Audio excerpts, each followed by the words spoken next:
Hello, this is Overlord Nigel. Now, another deck check today. This is a Crystal Beast, sort of standard issue Crystal Beast, really.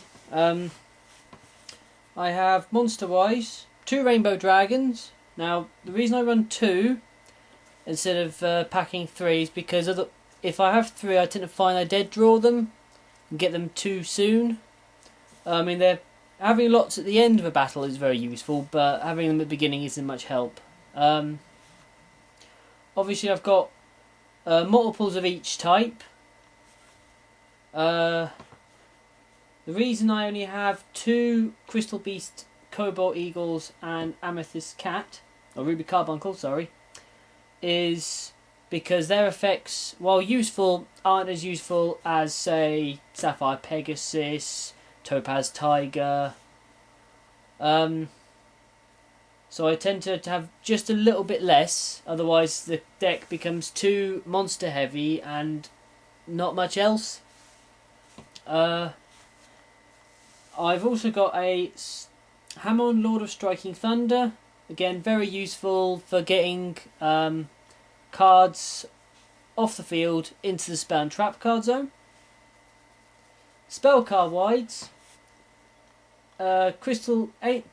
Ancient City Rainbow Ruins, kind of a staple in these decks. You don't run 3, then you're not going to get very far. Right, I've got Crystal released. Now, I find that while they're not the most helpful card in the universe, if you get it out and you can attach it to a card and you've not got many spell and crap card zones filled, it is helpful. 800 attack is useful, and the effect to get another Crystal Beast is always a godsend in this deck. Crystal Blessing is always helpful to get monsters. If, say, for example, you've had to put them in the graveyard, gets them out on the field really easy. Works quite well after you've hit Painful Choice. Painful Choice is there because you get 5 Crystal Beasts that you choose. 1 goes to your hand, 4 goes to the graveyard, which is where you want them to be, either in the graveyard or on the field.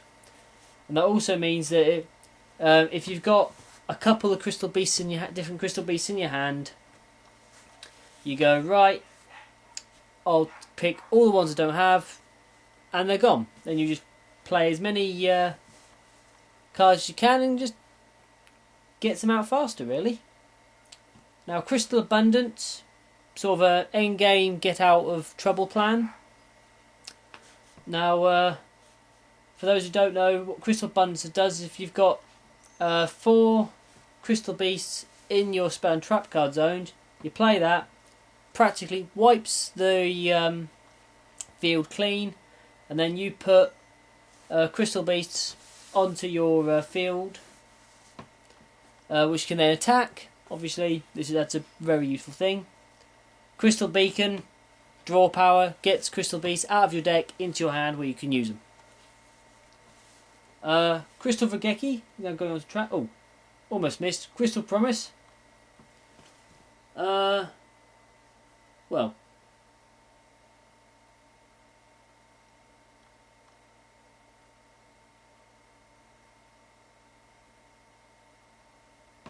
Right, Crystal Promise, if you want to get a card from your spell and trap card zone into your field, say for example Sapphire Pegasus, whose effect of course again takes more Crystal Beasts out of your deck onto your hand where you need them.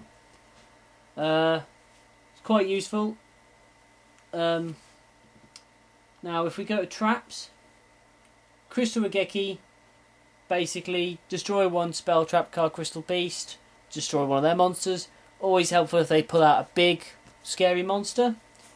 Mirror Force, bit of a staple in any deck really, enough said. Crystal Pair, basically more get cards out of the deck. Rainbow Path and Rainbow Gravity, again, they're mostly for later in the game where I can then use their effects if I haven't pulled a Rainbow Dragon to pull that Rainbow Dragon. The basic strategy with this deck is to get these monsters either into the spell and trap card zone or the graveyard as fast as possible. Hence the reason Painful Choice is very helpful in this. Sapphire Pegasus, also again, very helpful. If you can get it out, it is extremely good. Ancient City Rainbow Ruins is very helpful for not only drawing more cards, but can help counteract effects, etc. I mean, the main strategies really, apart from get cards out, is fill up your spell and trap card zone, Crystal Abundance, wipe out their field, go in for a big hit. Generally you can do 2,000 to 5,000 if you're lucky, sometimes more, obviously depending on what cards are in your graveyard.